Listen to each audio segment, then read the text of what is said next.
Bonjour messieurs, dames. Cette vidéo pour vous parler donc d'une fusillade suite à un refus de priorité. Je vous lis l'article, ensuite je vous passe une vidéo et je vous donne mes avis et mes conseils.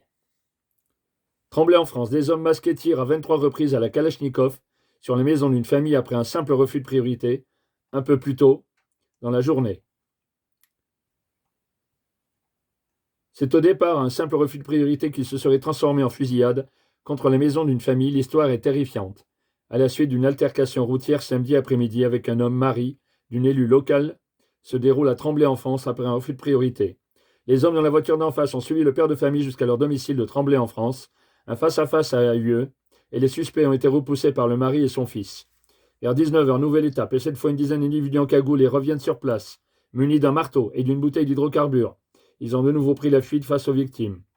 Vers 20h45, cette fois, un groupe de personnes est revenu avec des armes à feu. On tirait sur le pavillon de la famille. Au total, 23 packs de balles de calibre 7,62 et ont été retrouvés sur place, ainsi que 15 étuis par des policiers pêchés sur place. Il n'y a pas eu de blessés. Une enquête confiée au SDPJ 93 a été ouverte pour des faits d'infraction sur les armes et tentatives d'homicide volontaire en bande organisée. Un jeune de 20 ans a été placé en garde à vue dans le cadre de l'enquête ouverte pour tentative d'homicide volontaire. Un des 8 hommes venus menacer la famille, a pu être identifié par la police et interpellé chez lui. Il y aurait dans cette affaire au moins 2 témoins et une garde à vue en cours. Aucun blessé n'était déploré. La qualité d'adjointe au maire de l'épouse de l'homme menacé ne serait pas à l'origine de l'attaque, sans certitude néanmoins. Je vous passe la vidéo et je vais vous donner mes avis et mes conseils.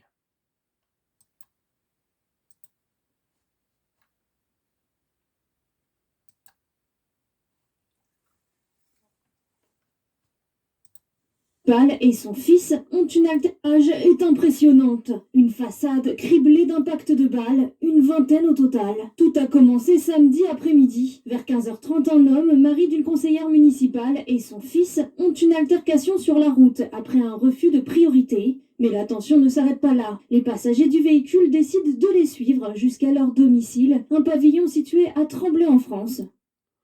Donc vous voyez, surtout au grand jamais, quand vous avez un conflit avec des individus, avec une personne, que ce soit à pied ou en voiture, évitez de vous rendre chez vous.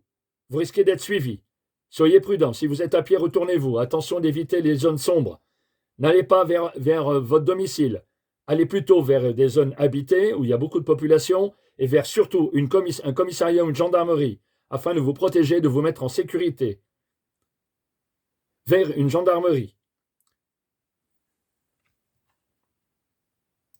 Un peu avant 19h, une dizaine d'assaillants encagoulés reviennent sur place, repoussés par les victimes. Donc vous voyez le résultat. La personne s'est fait suivre. Donc le mari d'une élue. Elle s'est fait suivre en voiture par les individus. Il n'a pas été méfiant.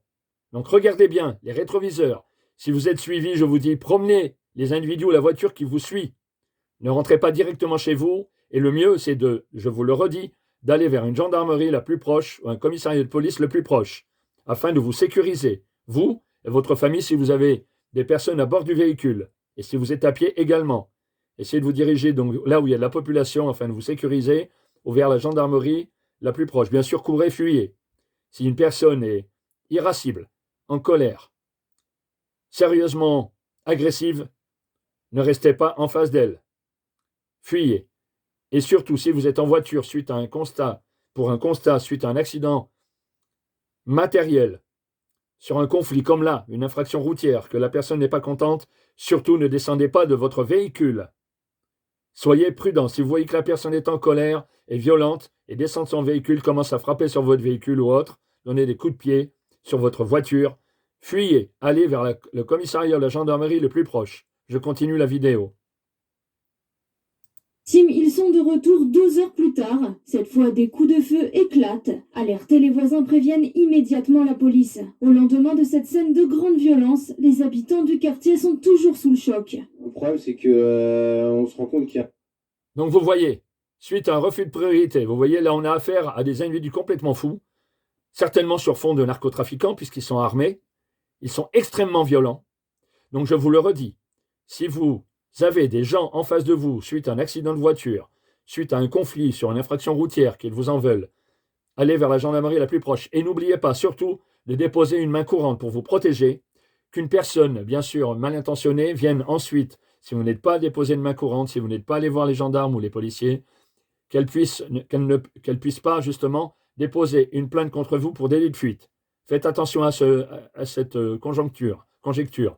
Donc, je vous dis, allez vers le commissariat ou la gendarmerie le plus proche pour, justement, déposer une main courante, pour vous protéger, que vous n'ayez pas une plainte pour délit de fuite, puisque vous êtes parti du site, vous auriez dû faire un constat. Là, sur un accident, bien sûr, là, nous sommes sur une infraction routière et un conflit entre les deux automobilistes. Il y a un manque de sécurité, d'une simple altercation, d'un refus de priorité, voilà, on peut en arriver. Donc c'est vraiment quand même, ça fait peur de ce côté-là. Pour le coup, ça m'a fait peur, donc j'étais là dans la maison aussi. Donc elle a éteint les lumières et puis on a attendu que ça se passe. Oui, donc, cette dame dit, on a attendu que ça se passe. Fort heureusement, vous avez des gens qui ont appelé, qui ont fait le 17, ou le commissariat de police ou la gendarmerie le plus proche. Mais surtout, au grand jamais, ne restez pas sans rien faire. Là, il y a une atteinte à la vie d'autrui. Donc, si vous n'intervenez pas, si vous n'appelez pas au secours, je ne vous dis pas d'intervenir vers les assaillants, non, c'est pas ça. Ne jouez pas au héros. Il y a des armes de guerre. Il y avait des armes de guerre, il y a eu 23 impacts sur le domicile. Vous pourriez mourir, vous pourriez être mort, ou blessé. Donc, je vous dis, vous appelez, sinon vous tombez sur le coup de la loi, non-assistance à personne en danger. S'il est prouvé que vous n'avez pas eu d'action pour empêcher justement les personnes de décéder ou d'être agressées ou d'avoir des blessures graves, au moins graves, avec des séquelles bien sûr, dans le cas de blessures graves. On a entendu des cris dehors. Vous avez vu la maison dans l'état où elle est. Même si c'est des balles qui sont au-dessus, mais ça fait toujours peur. Bien sûr, vous avez entendu cette dame, elle dit, vous n'avez pas vu la façade. Oui, 23 impacts, 23 tirs, sans compter les douilles qui ont été ramassées par les policiers, donc d'une extrême violence, du jamais vu, suite à un refus de priorité. Bien sûr, les fusillades, il y en a dans les quartiers, sur fond de narcotrafiquants, sur le banc rival. Mais là, ce cas de figure est extrêmement violent. C'est grave. Que se passe-t-il actuellement?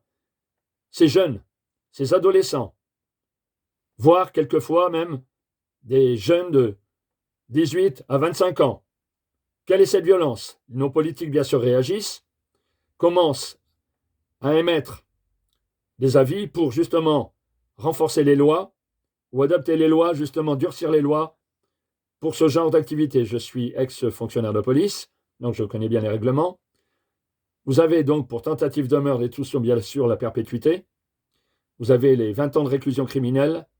Et je vous dis, sur référendum ou non, pourquoi pas rétablir la peine de mort. Mais attention, dans le cas de figure où justement il y a des décès, voire plusieurs décès, voire des cas de figure d'une extrême violence avec des morts. Donc je vous dis, mais attention pour la peine de mort. On ne peut pas réhabiliter quelqu'un qui a été potentiellement exécuté pour la peine de mort. Donc je vous le dis, s'il y a réouverture de dossier, instruction de dossier de nouveau, s'il s'avère que cette personne était innocente, elle est morte. On ne peut pas la réhabiliter. Donc, dans la conscience collective, il faut faire attention. Pour ce qui concerne justement la peine de mort, dans les cas de mort justement à des faits de terrorisme ou des faits de, justement, de violence, de narcotrafiquants, des balles perdues, ou quelquefois même des victimes ciblées par ces narcotrafiquants. Je continue la vidéo. C'était un petit bled, on se dit, petit bled tranquille. Ben non, il n'y a plus de petit bled tranquille. Tout à fait, je suis d'accord avec madame. Vous n'avez aucun endroit où vous pouvez être tranquille. La violence est partout, dans les petits villages, les petites villes, les villes moyennes, partout. Vous n'êtes pas à l'abri, il faut être vigilant, il faut être prudent. N'hésitez pas à donner des communications, des informations, il faut nous unir. C'est un état de guerre, les narcotrafiquants. Ils ont des armes de guerre. Donc, faisons-leur la guerre en donnant des communications, des informations.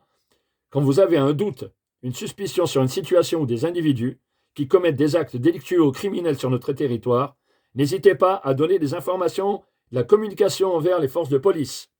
Aucun agent, aucun gendarme, aucun agent de police ne donnera votre identité ou les informations que vous venez de lui soumettre. Ils ont le devoir de réserve. J'ai été fonctionnaire de police, donc je sais très bien qu'ils ont le devoir de réserve. Je continue la vidéo.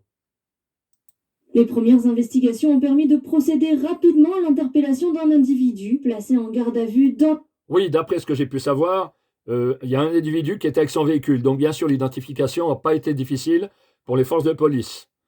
Voilà, pour l'enquête. Donc, ils ont identifié quand même un individu. Il y a des témoins, donc, bien sûr, il y a des gardes à vue, comme je vous l'ai lu dans l'article.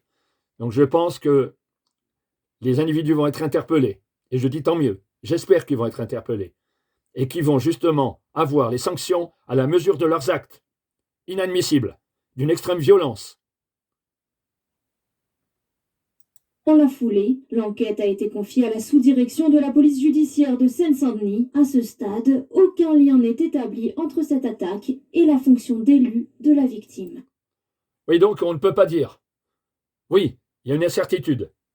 Mais pourquoi pas justement le maire de la commune, voire des élus, justement, et ça a dû les énerver, ça a dû donner le paroxysme de la violence extrême. Justement, que ça soit le mari d'une élue, et peut-être qu'il y a eu justement des interventions contre les narcotrafiquants au niveau de la mairie, bien sûr avec l'aide des forces de police, de gendarmerie, sur des narcotrafics. Donc peut-être que l'amalgame a fait que cette violence exacerbée contre cette famille a été sans égal. Donc on peut l'imaginer, pourquoi pas. Ou éventuellement des conflits passés. Avec des élus ou avec la mairie, peut-être aussi. On ne peut pas le savoir pour le moment. Tout est envisageable. Mais imaginez cette extrême violence, 23 impacts, l'intention de tuer. C'est inadmissible sur notre territoire, en France, dans notre pays. Ces jeunes, ces adolescents, parfois, qui utilisent des armes de guerre, des kalachnikovs. C'est incroyable, inadmissible. Heureusement que nos politiques réagissent et j'espère que les sanctions que vont avoir ces criminels-là, ces individus-là, dans ce cas présent, vont être sans égal à leur encontre. Je vous dis, soyez prudents, soyez vigilants quand vous rentrez chez vous, en voiture, à pied. Vous, les demoiselles, les dames, attention, les endroits sombres, méfiez-vous. Quand vous sortez de chez vous, quand vous sortez de votre travail, pour vous rendre d'un endroit à un autre, quand vous sortez pour vos loisirs, soyez prudents, soyez prudentes. Nous vivons une époque difficile, avec le terrorisme, avec les narcotrafics, qui est grandissante. Une violence grandissante, que nos politiques, justement, tâchent, justement, à éradiquer. Ça va être difficile. Ils y arrivent, certainement. Ils ont déjà pris des mesures pour les prisons et ils ont pris des mesures, justement, pour les interventions de police sur le terrain. C'est très bien. Et nous, unissons-nous à donner des informations aux forces de police, des communications de toute personne suspecte sur le territoire ou des situations suspectes. N'hésitons pas. C'est le nombre qui fera la force contre ces narcotrafics et contre ces terroristes. Merci de m'avoir écouté. N'oubliez pas, soyez vigilants. N'oubliez pas d'aller sur ma chaîne YouTube sur cqconseil.com et notre site sur cqconseil.com, là où nous avons déjà une formation sur le cambriolage, toutes les 2 minutes. Afin de vous empêcher justement d'être victime demain, de souffrir. Je vous remercie de m'avoir écouté.